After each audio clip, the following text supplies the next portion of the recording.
The book Hebrews, part 122. I'm Professor Hannes Redlinghuis of the First Assembly of Yafashua in South Africa, Pretoria, Montana, also international. Should you require any of my books which I've written, especially the book, The Two Keys to the Book of Revelation, we're also busy with a study called the Revelation of the Book Revelation, where I'm using the same handbook as a handbook for the study. It is A4, nearly 800 pages thick, weighs 2.5 kilograms. Should you require the book, please contact me. A WhatsApp number +27 international code, and the number is WhatsApp 0722 367 124, or just go to my website https://yahvah.co.za. If this is the first time that you are to participate in the study, you are so very, very welcome. Please go to part 1, start from the beginning, because you've missed out on a massive amount of information. Also very important to subscribe to the channel to be able to receive the different notifications of all the studies, which is free, the notifications, and also the TikTok messages. Please send this link to your friends and family. Make sure at least have a 1611 King James Bible, a pen and a notepad ready. Welcome to Breakfast with Prof. Hannes. Hallelujah. What a pleasure to be able to participate in the word of Yahweh El Elohim. Hallelujah. What a pleasure. What a pleasure. What an honor to be able to understand the word and not be fishing like a fish in the water. We know that we know that we know. Now we are going to continue. I'm starting with point 8. I'm having Melchizedek, Yafashua. We're looking at if it's possible that Yafashua was made high priest after the order of Melchizedek, or was Melchizedek rated higher than Yafashua? A. Did King Melchizedek walk on water? No. So he's lower than Yafashua. He walked on water. Did King Melchizedek open the eyes of the blind? No. So he's lower than Yafashua. Yafashua opened many eyes of blind people. Did Melchizedek heal the leopards? No, not once. So he's lower. Yafashua healed the leopards.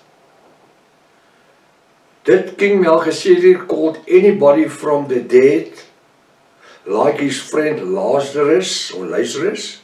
No. So he's lower. Yafashua called Lazarus and Jairus' daughter, little girl, from the dead. Did King Melchizedek died on a Roman cross? No. Yafashua died on a Roman cross and became sin. You see, when you read the book, the Hebrews 7, it seems like Melchizedek never had sin. Yafashua was the only one who never had sin. He became sin by dying on a Roman wooden cross, because the Bible says, cursed is he that died on a cross, a Roman cross. Did Melchizedek rose from the dead? No. Did Yafashua rose from the dead? Yes, so he's higher than him. Did Melchizedek ascended into heaven alive? No. But Yafashua, he ascended into heaven. Did King Melchizedek made any promises to anybody that he will one day return alive from heaven to Perosia or draw away anybody into heaven? No. But Yafashua, the bride, the Yahwist, we are living in a state of excitement, waiting for the final covenant to be signed. Daniel 9 verse 27. In order that Yafashua would come after 1,230 days, after the covenant, the time of false peace. So he's coming to Perosha the bride. He's coming down to take the bride. Melchizedek never did this. He didn't make a promise to that. Did Melchizedek in the scripture ever called Yahweh Almighty his father? No. Did Yahushua? Yes. Many a times. He says to his disciples, they say, show us the Father. And he says, if you've seen me, you've seen my Father. There's not even one scripture that says that Melchizedek had even one disciple, which means follower. Was Melchizedek ever referred to as the son of Yahweh our Elohim? No. But Yahushua many a times were referred to as the son of Yahweh our Elohim, the creator of heaven and earth. Hebrews 1, we studied it, I think it's verse 7 or verse 8. He says, and he was made, or he says, today I will be unto, the Father says to Yahushua, today I will be unto you as a father, and you will be unto me as a son. And he received a name above every other name. Did Melchizedek receive a name above every other name in the world? You know. So where is Melchizedek in relationship to Yahushua? Actually, I must go right down to the floor. There's no comparison. So how can Yahushua be made after the image of the order of Melchizedek?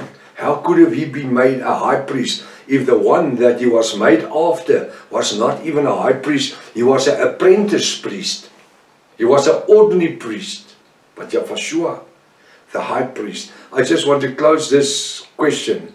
Do we know anything about Melchizedek offering blood, a little lamb? No.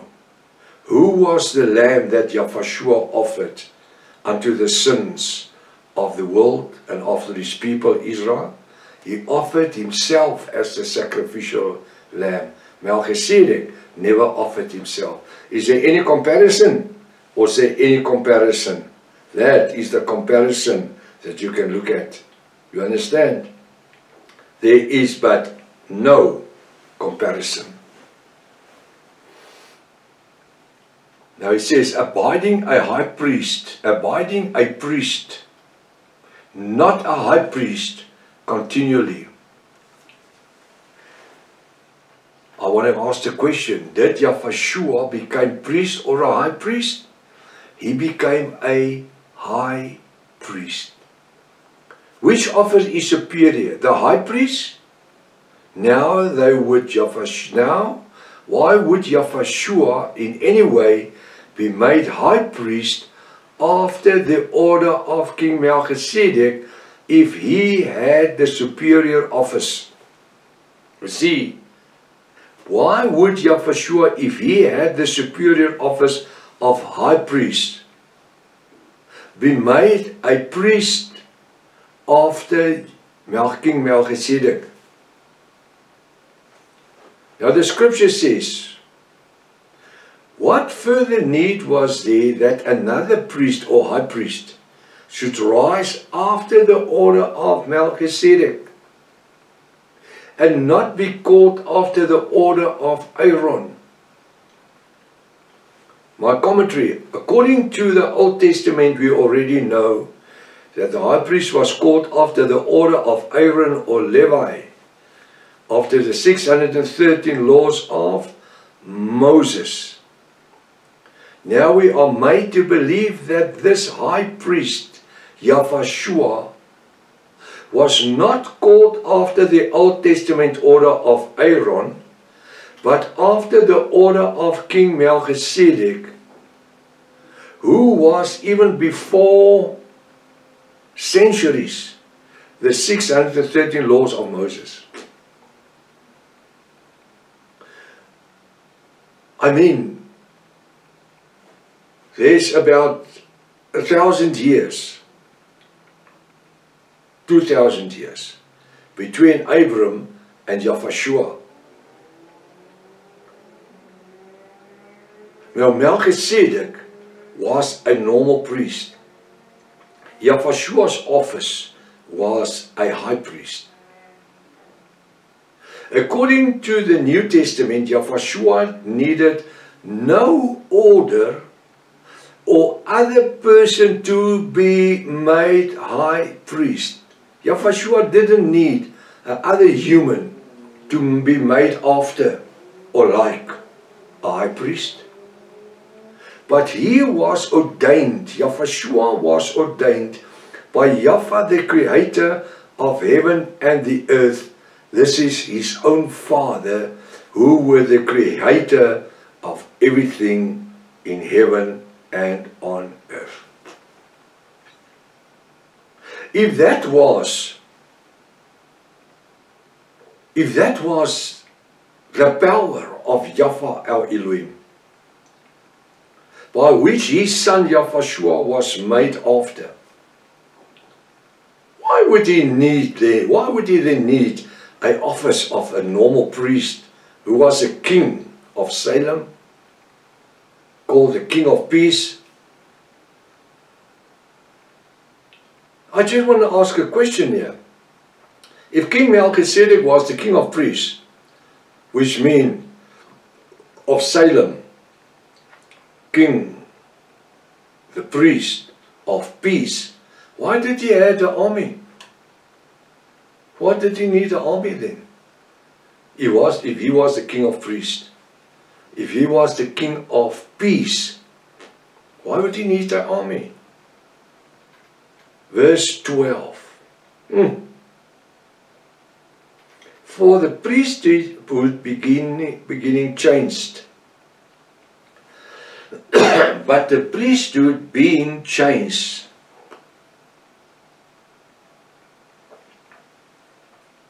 there is made a necessity, a change also of the law. If the priesthood had to be changed from the order of Levi and Aaron, the bloodline, unto the bloodline of Judah, which is Yahushua,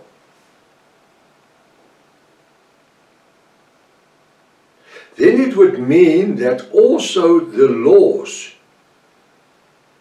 we shall now find how the Old Testament laws, the 613 of them, would change the moment that the New Testament high priest, that is Yahushua, became the new high priest through his own blood. The moment that you would transform the sacrificial ritual of animal blood to his own blood, there would have to be a New Testament. Because a testament is something that says that somebody is going to inherit it. Whatever belongs to the testamentee. So the moment that the Old Covenant died, the Old Testament, being ordained by the blood, the sacrificial blood of animals, the moment that there's a New Testament written in the redemption blood of Yahushua, it means that there had to be a new high priest. The moment that the New Testament high priest Yahushua became the New Testament high priest through his own blood, and not the blood of animals, with this new high priest Yahushua came new laws of grace. Hallelujah. The old laws became redundant. new laws of grace written in His own sacrificial blood, which is called the New Testamental kingly laws, namely, Hear Israel, Yahweh your Elohim is one. You must love your brother like yourself. That is the only true new kingly laws by which we as bride or Yahwist of Yahushua needs to abide with. The 10 Commandments, everything is all locked up in these two laws. We don't need any commandments, 613 different commandments, to draw our necessity, our minds to the necessity of living according to these laws. We today in this 21st century have the Ruach HaKodesh functioning in my soul's dimension. From here, from my eyebrows to the top of my head is my soul's dimension, my mind. This is where Yahushua and Yahweh and the Ruach HaKodesh is functioning from. It is called my soul. And that's what we need today. We don't need 613 laws to keep us on the path or on the road. We need the two kingly laws written in the sacrificial blood of Yahushua. I'm going to stop right here, and then tomorrow morning we will continue if His Father's will. Maranatha, Yahushua is coming back again. Hallelujah.